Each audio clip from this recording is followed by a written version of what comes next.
और ये मीटिंग थी जायजा लेने की।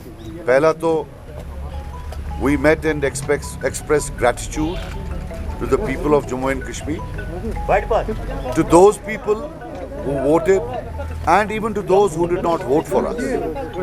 Gratitude to them who came out in very large numbers and reposed faith in democracy, strengthened democracy in the state, in JNK.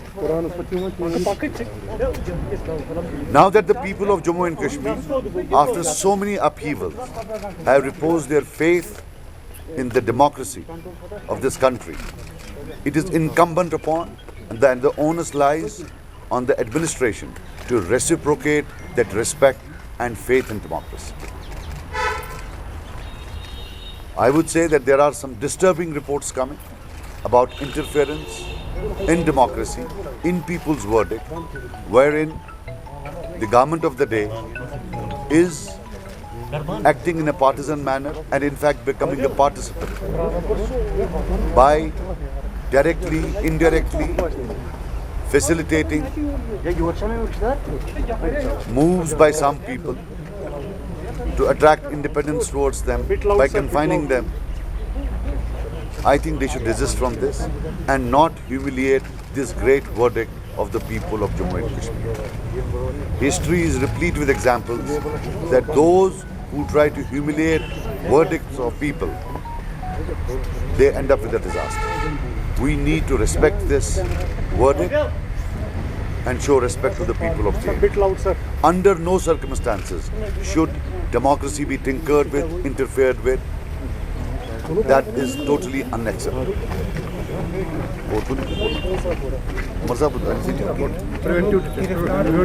Preventive detention. The other new trend is preventive detentions. What is the logic? Election has ended. It has been one of the most peaceful elections in the last 3 decades. The most non-violent, peaceful election. And this should have ended up with something good. That it ends with preventive detentions is something which is totally antithetical to the way the elections have been held in terms of peaceful, in terms of peace, in terms of lack of violence. While as traditionally in the last 3 decades, we have seen so much of violence, one fails to understand that when you have elections conducted so peacefully, why do you need to detain people? As they have detained in the past, we condemn these detentions with all the power that we have. And we just hope that after such a great performance of democracy, we are not faced with these arbitrary detentions which are illegal. And they should be released immediately. And they should be released immediately. This is our demand. We are today here with the mandate of the people, a majority mandate, a decisive mandate, and we say that they should be released. Thank you. PIGD will work together hereafter, sir, as well? Absolutely. Absolutely. Why do you have doubts about it? Absolutely. You try to create doubts? No, sir, no. Then It is as strong, much stronger today than it was when it was formed. so don't put any such things. We are united and we'll continue to be united Inshallah. for what this People's Declaration stands for.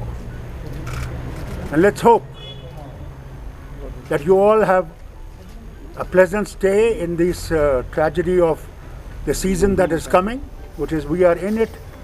Chile Kalan. I hope to God that there will be electricity and there will be water for the people who have suffered for ages for the lack of this. And we hope the government will look into that urgently. Also, we will request the government that 4G should be restored immediately. It's unfortunate that the democracy people of this state, our children, are suffering because students are suffering because they have to be now online, everything. Our business people are suffering. I requested the governor the other day when I was in that inauguration of the hospital. I said the 4G should be restored, whereas the Prime Minister is talking of 5G. We don't even have 4G. We think this should be restored as quickly as possible. And those people who are held up in thanas for no rhyme or reason must be released immediately if you want democracy to survive. Thank you. Shukriya. Thank you, sir. Sir, चलें।